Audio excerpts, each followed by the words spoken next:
This is the IELTS listening test. You will hear a number of different recordings and you will have to answer questions on what you hear. There will be time for you to read the instructions and questions, and you will have a chance to check your work. All the recordings will be played once only. The test is in 4 parts. At the end of the test, you will be given 10 minutes to transfer your answers to the answer sheet. Now turn to Part 1.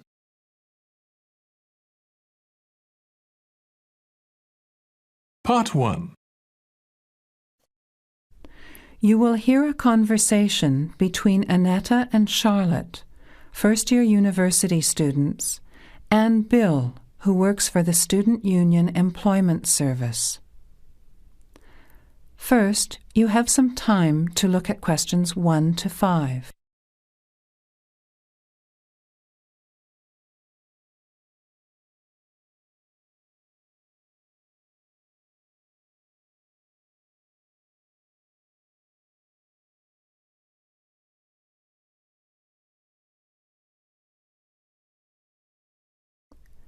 Listen carefully to the conversation and answer questions 1 to 5.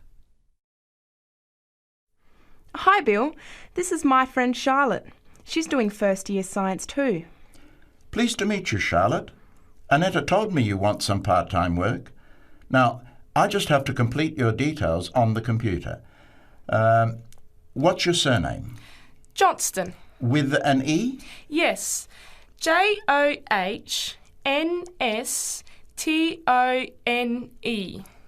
I know that you live in the Heathfield Street student residence, but I can't remember the street number there. It's 126. 126. Good. And the phone number? Well, actually, I never give people that number because sometimes nobody answers or they forget to pass on the messages. So, I bought a mobile phone yesterday, but I can't remember the number. I think it's 0414 847 748. I'll just check. No, sorry, not 748. It's 749. 0414 847 749? Yes, that's right. I must try and remember it. And what sort of work are you looking for? Well, anything really, I suppose, though it depends when it is. I'd rather work during the day, if that's possible. How many hours a week were you thinking of? Oh, I'm not sure. Maybe about 10. But I need to keep at least 2 days a week free for study. Do you have any work experience? Not much, though I used to help in my uncle's shop when I was at school. OK, well, I'll put it in, but we don't usually get shop work. What about gardening? I'd rather not. Everything I touch dies. What other kinds of work are there? Well, there's a lot of demand for house cleaning, fast food preparation and kitchen work and pizza delivery if you've held a driving licence for 12 months. I'm not sure. Can I have a look at the vacancies while you talk to Annetta? Before you hear the rest of the conversation, you have some time to look at questions 6 to 10.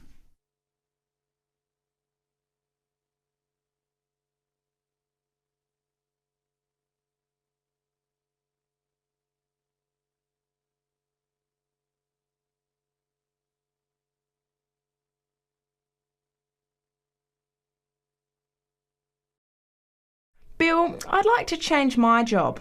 You're at the Hamburger Express on the High Street, aren't you? What's the problem?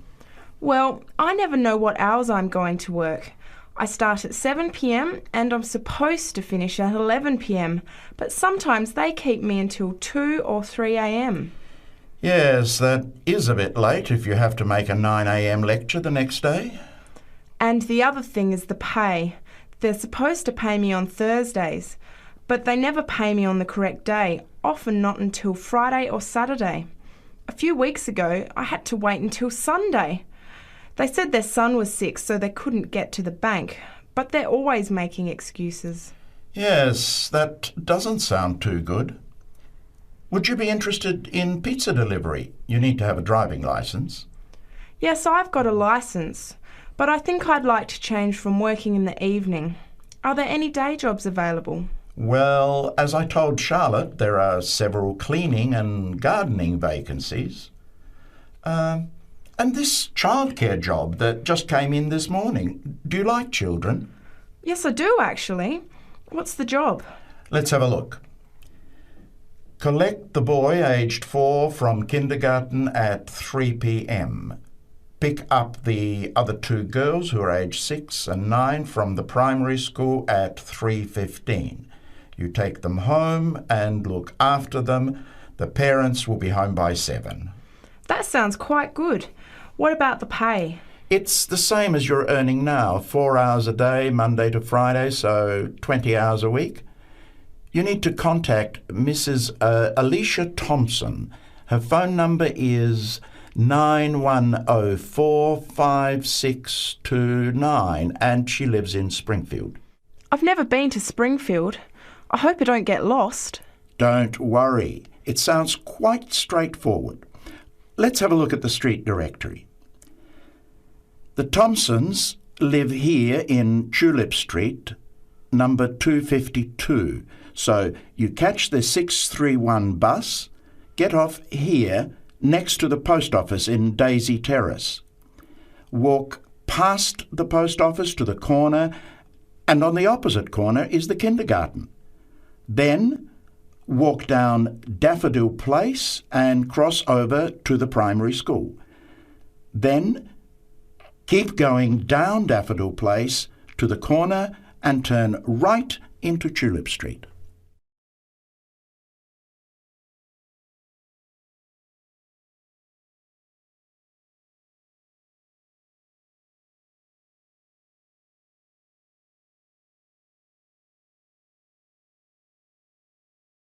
That is the end of part 1. You now have 1 minute to check your answers to part 1.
Part 2.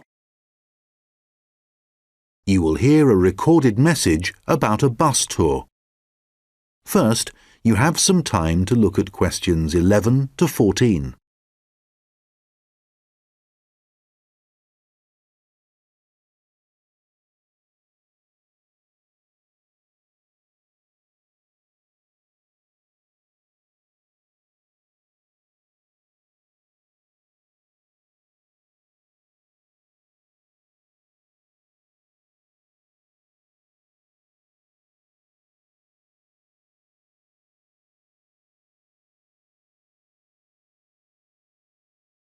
Thank you for calling the phone line for the Pacton-on-Sea bus tour.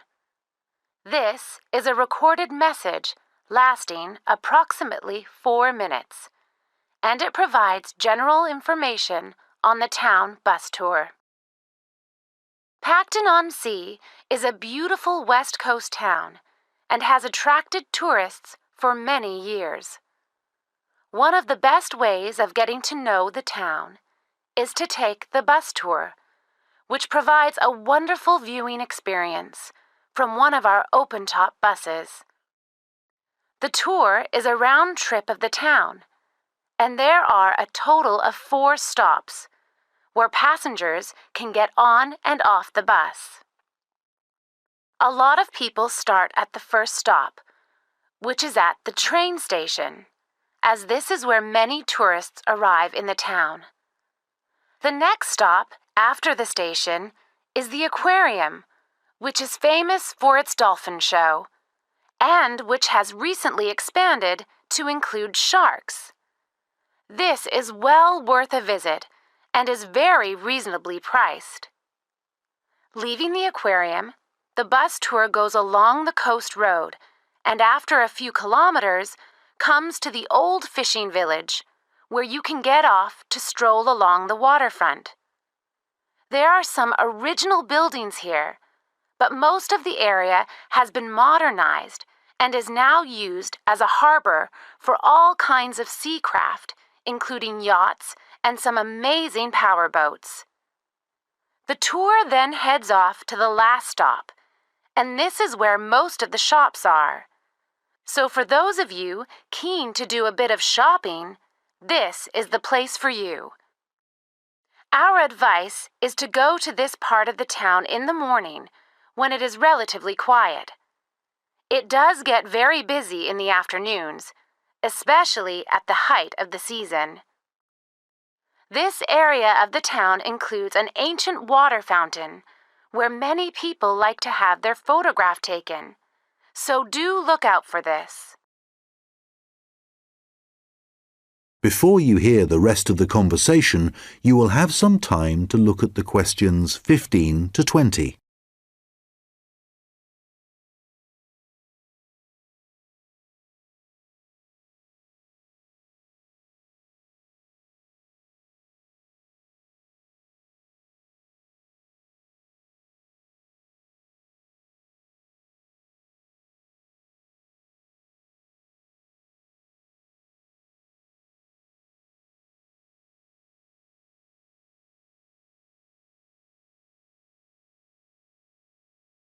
Now listen and answer questions 15 to 20. Now, some details of the costs and timings. A family ticket, which includes 2 adults and up to 3 children, costs $30. An adult ticket costs $15. Children under the age of 15 are $5, and student tickets are $10, as long as you have a student card.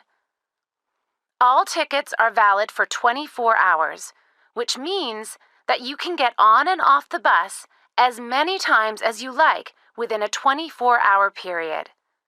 So you could, for example, start the tour in the afternoon and complete it the following morning. The first bus of the day leaves the station at 10 a.m., and the last one of the day leaves at 6 p.m.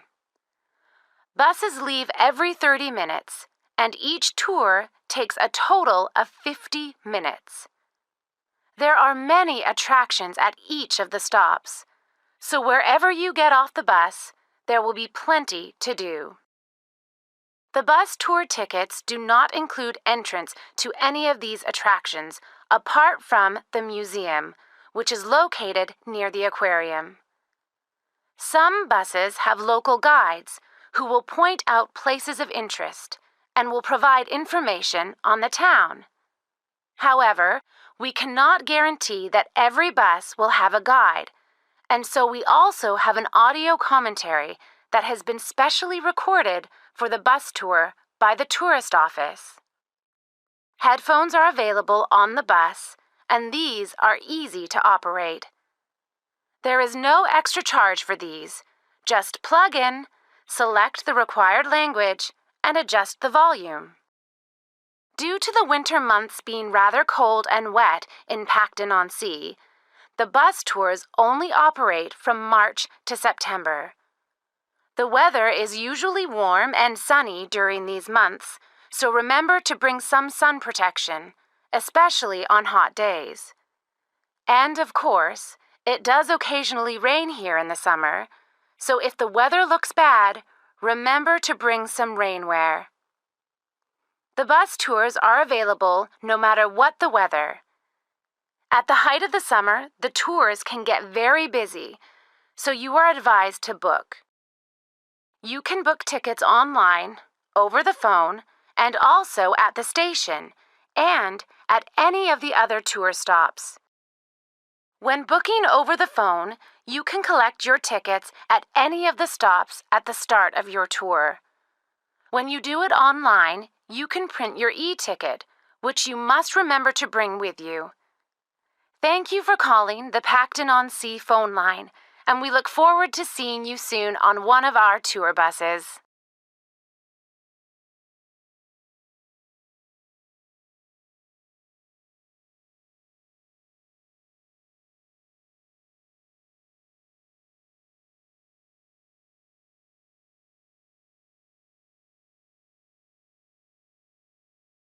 That is the end of Part 2. You now have 30 seconds to check your answers to Part 2.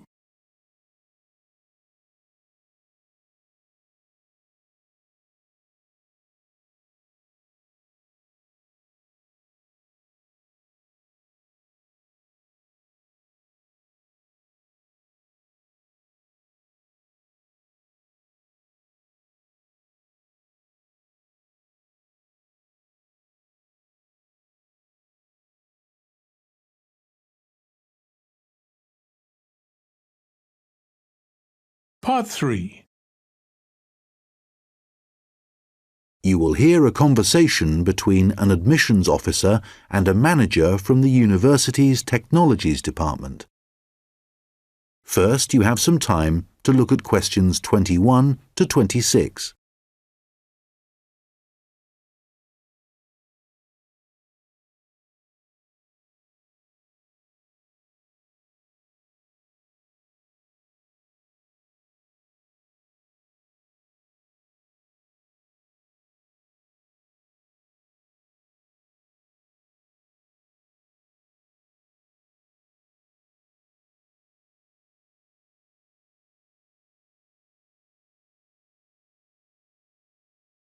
Hello, I'm Randy Agotra from the Technologies Department. Ah, yes, good.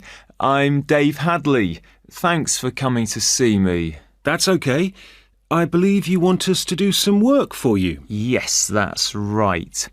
I'm responsible for student admissions to the college, and I use a computer system to help process student enrolments and to do the timetabling. But it really doesn't suit the way we work these days. It's over 10 years old, and although it was fine when it was first introduced, it's just not good enough now. OK, what problems are you experiencing?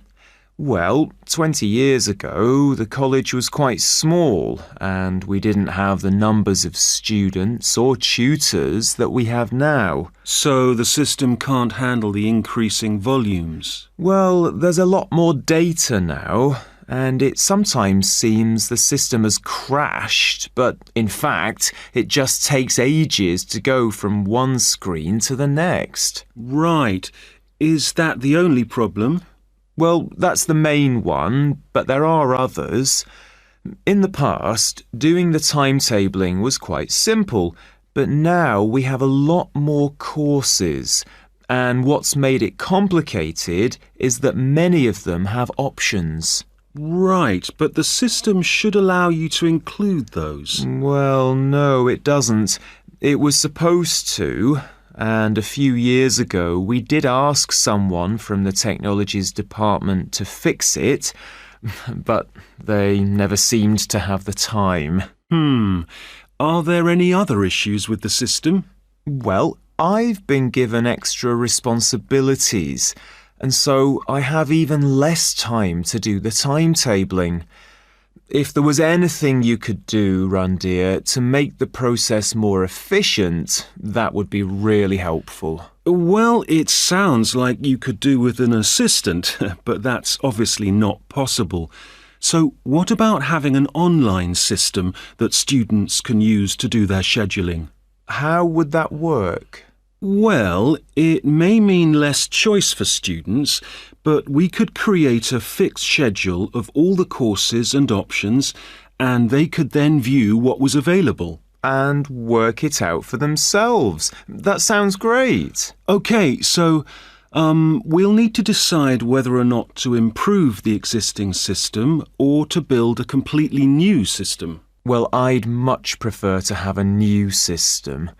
Quite frankly, I've had enough of the old one. OK, that'll probably take longer, although it may save you money in the long run. When were you hoping to have this in place? Well, it's January now, and the new intake of students will be in September. We need to start processing admissions in the next few weeks, really. Well, it will take more than a few weeks, I'm afraid. As an initial estimate, I think we'll be looking at April or May to improve the existing system, but for a new system, it would take at least 9 months. That would be October at the earliest.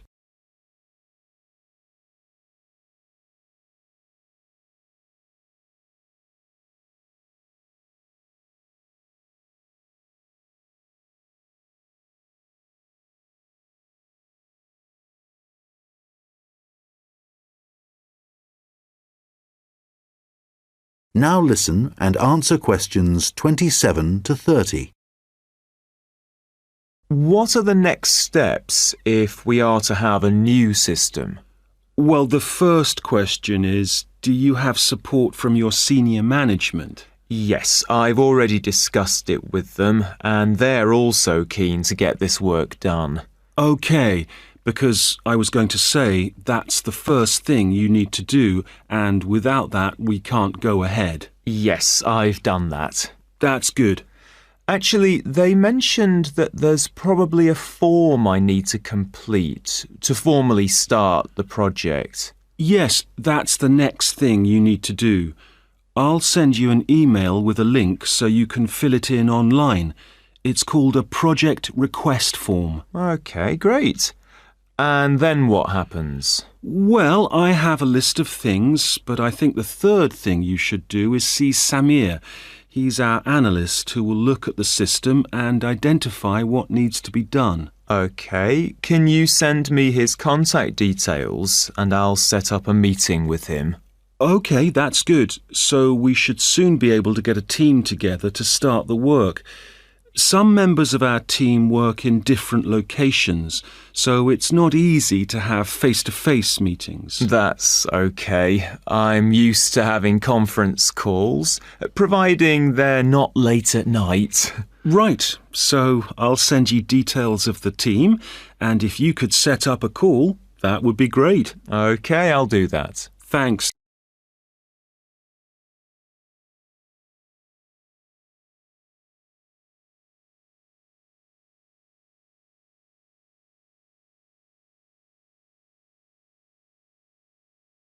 That is the end of part 3. You now have 30 seconds to check your answers to part 3.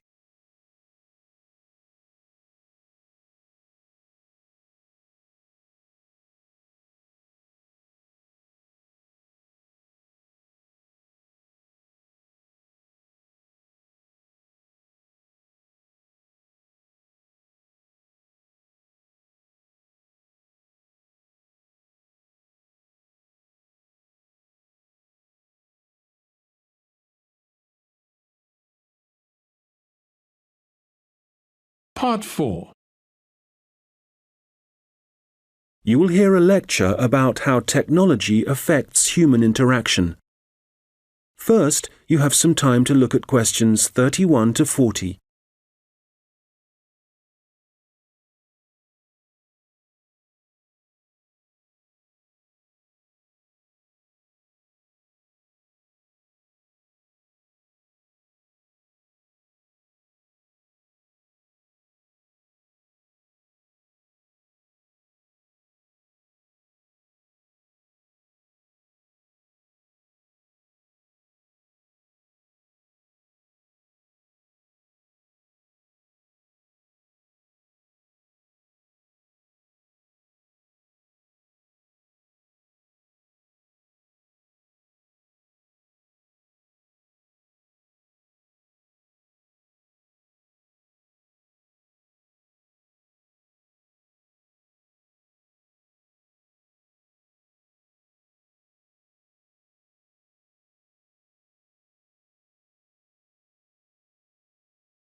Good morning.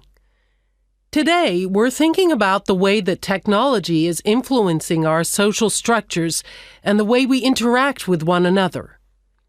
Humans, as we know, have always lived in groups. Without this arrangement, our species would have died out long ago. But now, the way we see and define our group is changing. I'd like to start by mentioning the research of American sociologist Mark Granovetter in 1973. It was Granovetter who first coined the term weak ties, which he used to refer to people's loose acquaintances. In other words, friends of friends. His research showed that weak ties had a significant effect on the behavior and choices of populations, and this influence was something highly important in the fields of information science and politics, and as you can imagine, marketing also. So, these friends of friends, people we might spend time with at social or work gatherings, might not be like us, but they can still have a positive influence because we share the same sort of interests. That's enough to make a connection, and this connection can turn out to be more beneficial than we might suspect. An example of this, an example of how the connection can influence us, is when our weak ties get in touch and pass on details about jobs they think might be suitable for us. Well, since Granovetter first came up with this theory, his work has been cited in over 19,000 papers. Some of these studies have looked at how weak tie networks are useful to us in other ways. And one thing that seems to improve as a result of weak tie influence is our health.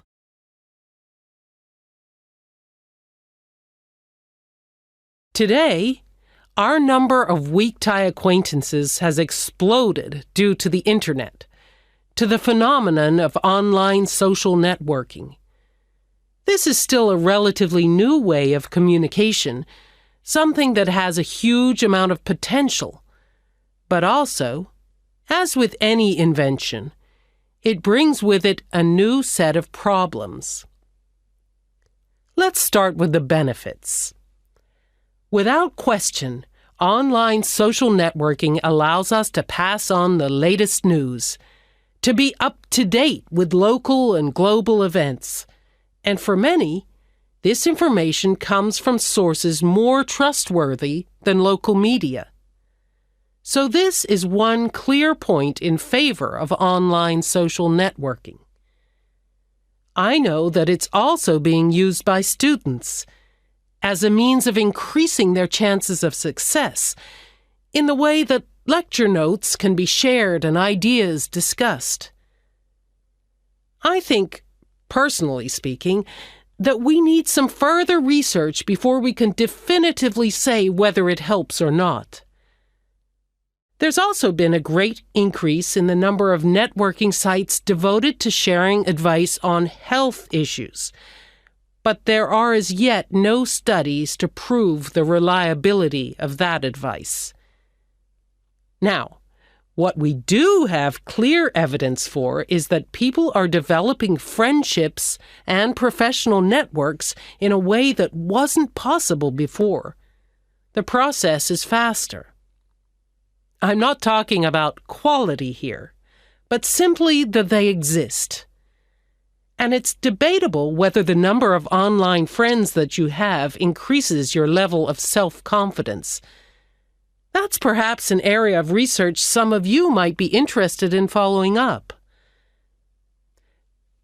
Turning to the problems, there are any number of articles connecting online activity to falling levels of physical fitness. But it's too easy to blame the Internet for our social problems. The poor grades of school children are also frequently linked to the time spent on social networking sites. But it would be naive to believe there are no other contributing factors. One real concern, however, is the increase in the amount of fraud, where, for example, people are using the personal data of others, which they've put online, for criminal purposes.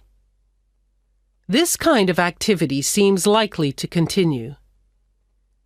And then, certainly for employers, online social networking sites have provided a great time-wasting opportunity, reducing productivity like never before, and I doubt they can put a stop to this habit, no matter what restrictions are in place. We'll come back to these issues in a minute, but I'd like to say something about the theories of Robin Dunbar, an anthropologist at Oxford University. Dunbar has found that the human brain has evolved in a way that means we can only give real attention to a particular number of people. 150, apparently. So, for example, if the number of friends on your online network is greater than that, according to Dunbar, this would imply the relationships are only superficial. Dunbar is not against online relationships, but he maintains that face-to-face interaction is essential for the initial creation of true friendship and connections. He's concerned that for young people, if their only experience of forming relationships is online, this doesn't allow them to form the ability or acquire the strategies for maintaining relationships. For example, in situations where negotiation or diplomacy is required, or where it's essential for...